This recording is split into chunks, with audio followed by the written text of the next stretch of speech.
તેમજ મંચસ્થ પર બિરાજમાન તમામ પદાધિકારીશ્રીઓ, આમંત્રિત સૌ મહેમાનો, નર્સિંગ કોલેજના વહાલા બહેનો, પ્રિન્ટ મીડિયા, ઇલેક્ટ્રોનિક મીડિયાના પત્રકારો, આપ સૌનું હું સુરત ગ્રામ્ય જિલ્લા પોલીસ પરિવાર તરફથી હાર્દિક સ્વાગત કરું છું.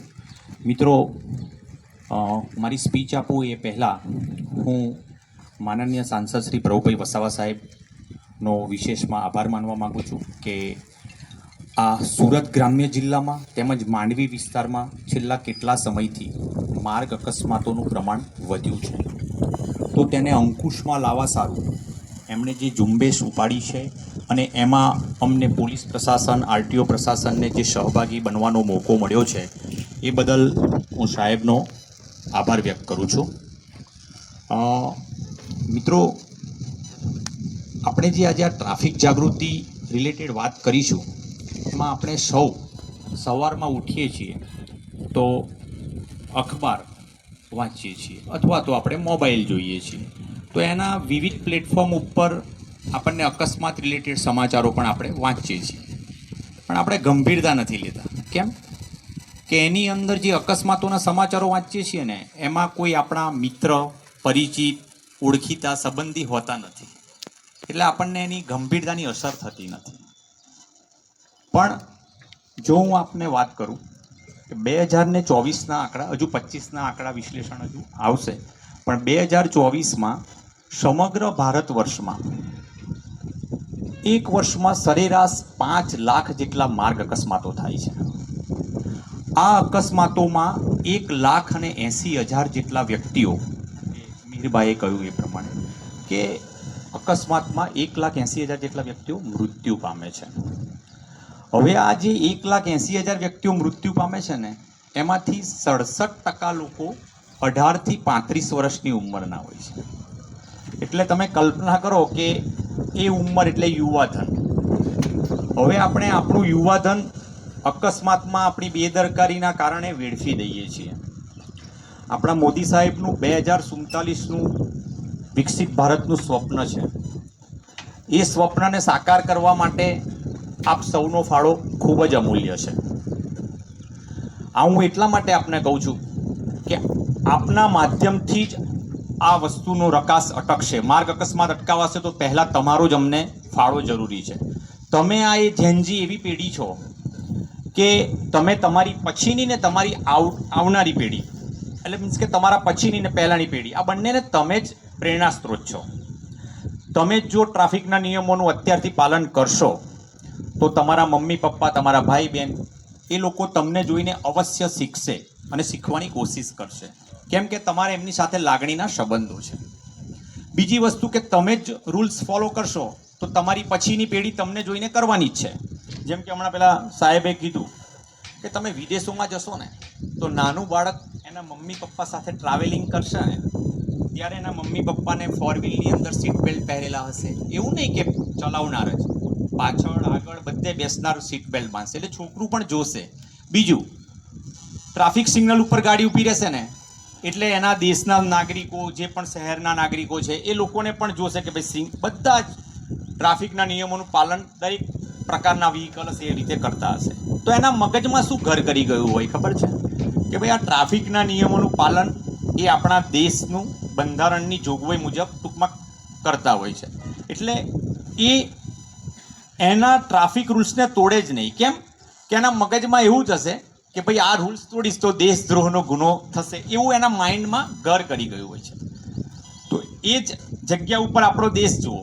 આપણા દેશમાં દરેક નાગરિક છાસવારે ને છાસવારે ટ્રાફિકના નિયમોનું ઉલ્લંઘન કરે છે. શું આપ સૌને ખબર નથી ટ્રાફિકના નિયમોનું પાલન? બધાને ખ્યાલ છે, પણ કેમ તોડે છે? એક કે તમે એને તમારી દૈનિક ક્રિયામાં, તમારી આદતમાં એને સામેલ નથી કર્યું.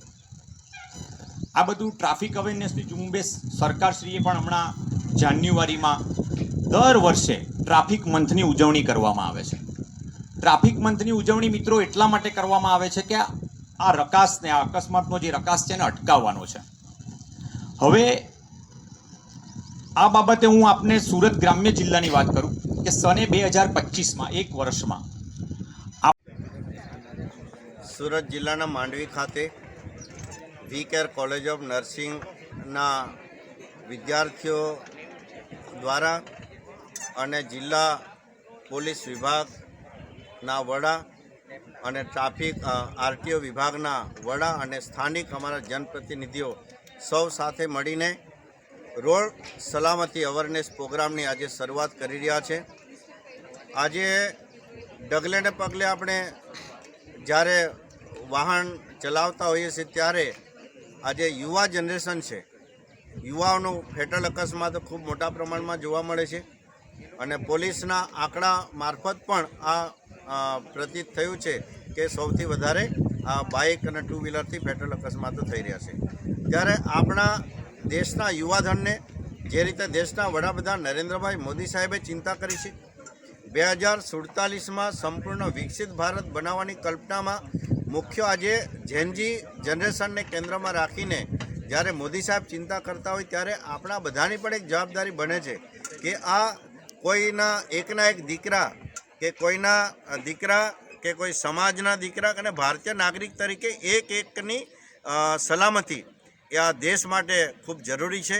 અને આ ટ્રાફિક અવેરનેસ લાવીને ખોટી રીતે આપણે ડ્રાઇવિંગ કરતા હોય, ખોટી રીતે આપણે નિયમોનું ઉલ્લંઘન થતું હોય અને કોઈના વગર વાંકે નિર્દોષ માણસના જે જાન જતી છે ત્યારે એના માટે એ રોકવા માટે, એને ઓછા કરવા માટે આપણે આજે ટ્રાફિક અવેરનેસનો programme Mandvi V Care college of નર્સિંગથી આજે શરૂ કરીને સુરત તથા તાપી જિલ્લાની તમામ કોલેજોમાં આ કાર્યક્રમની શરૂઆત કરવામાં આવશે. અને આ કાર્યક્રમ પૂરા થાય પછી સેકન્ડરી અને હાયર સેકન્ડરી સ્કૂલને પણ આ કોઈ સંમેલન નથી કરવાના, પણ નાના આ કાર્યક્રમો કરીને, કોલેજ દીઠ કાર્યક્રમો કરીને આ યુવાનો છે કે આપણે આવનાર ભાવિ પેઢીને આ અવેરનેસ લાવીને એમના જાનને બચાવવા માટેનો આ ભગીરથ કાર્ય આજે અહીંથી શરૂઆત કર્યું છે. અને આ કાર્યક્રમમાં પોલીસ વિભાગ, આરટીઓ વિભાગ, જિલ્લા ટ્રાફિક વિભાગ અને તમામ અહીંયા અમારા રાજકીય આગેવાનો, સામાજિક આગેવાનો અને જે તે સંસ્થાના પ્રિન્સિપાલશ્રીઓ અને તમામ પ્રેસ મીડિયા પણ આમાં ખૂબ ગંભીરતાપૂર્વક આની નોંધ લીધી છે, પ્રેસ મીડિયાએ અને માહિતી વિભાગે. ત્યારે એમનો પણ આ તકે હું નોંધ લઉં છું. અને પ્રજા અને પ્રશાસન વચ્ચેની કડી બનીને આ ખરા અર્થમાં ટ્રાફિક અવેરનેસને નીચે સુધી આ યુવાનો સુધી પહોંચાડવા માટે કે વાહન ચાલકો માટે પહોંચાડવા માટે જે આ કાર્યની શરૂઆતમાં સહભાગી થનારને આજે અભિનંદન આપીને મારી વાત પૂરી કરું છું. અને દરેક શાળા કોલેજમાં એક આપણે ગર્લ્સ ટ્રાફિક ગુરુ અને એક બોયઝ ટ્રાફિક ગુરુ પણ આપણે બનાવવા માટે આજે જાહેરાત કરી છે. અને વર્ષના અંતે આ ટ્રાફિક ગુરુ જે ગર્લ્સ અને બોયઝ એમને પણ પ્રોત્સાહિત કરીને એમને સન્માનિત કરવાનો પણ કાર્યક્રમ આવનાર દિવસોમાં અમે કરીશું. તમામને સીટ બેલ્ટ પહેરવા વિનંતી કરીશ. જ્યારે પણ રાહદારી તરીકે રસ્તો ઓળંગીશ ત્યારે જવાબદારીપૂર્વક રસ્તો ઓળંગીશ. માર્ગ પર અકસ્માતનો ભોગ બનનારને રાહવીર તરીકે મદદ કરીશ. હું ભારતના જવાબદાર નાગરિક તરીકે શપથ લઉં છું કે જ્યારે પણ ટુ વ્હીલર ચલાવીશ ત્યારે હંમેશા હેલ્મેટ પહેરીશ.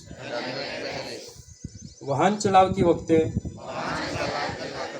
ક્યારેય પણ મોબાઈલ ફોન કે અન્ય ઇલેક્ટ્રોનિક ગેજેટનો ઉપયોગ કરીશ નહીં. જ્યારે પણ ફોર વ્હીલર વાહન ચલાવ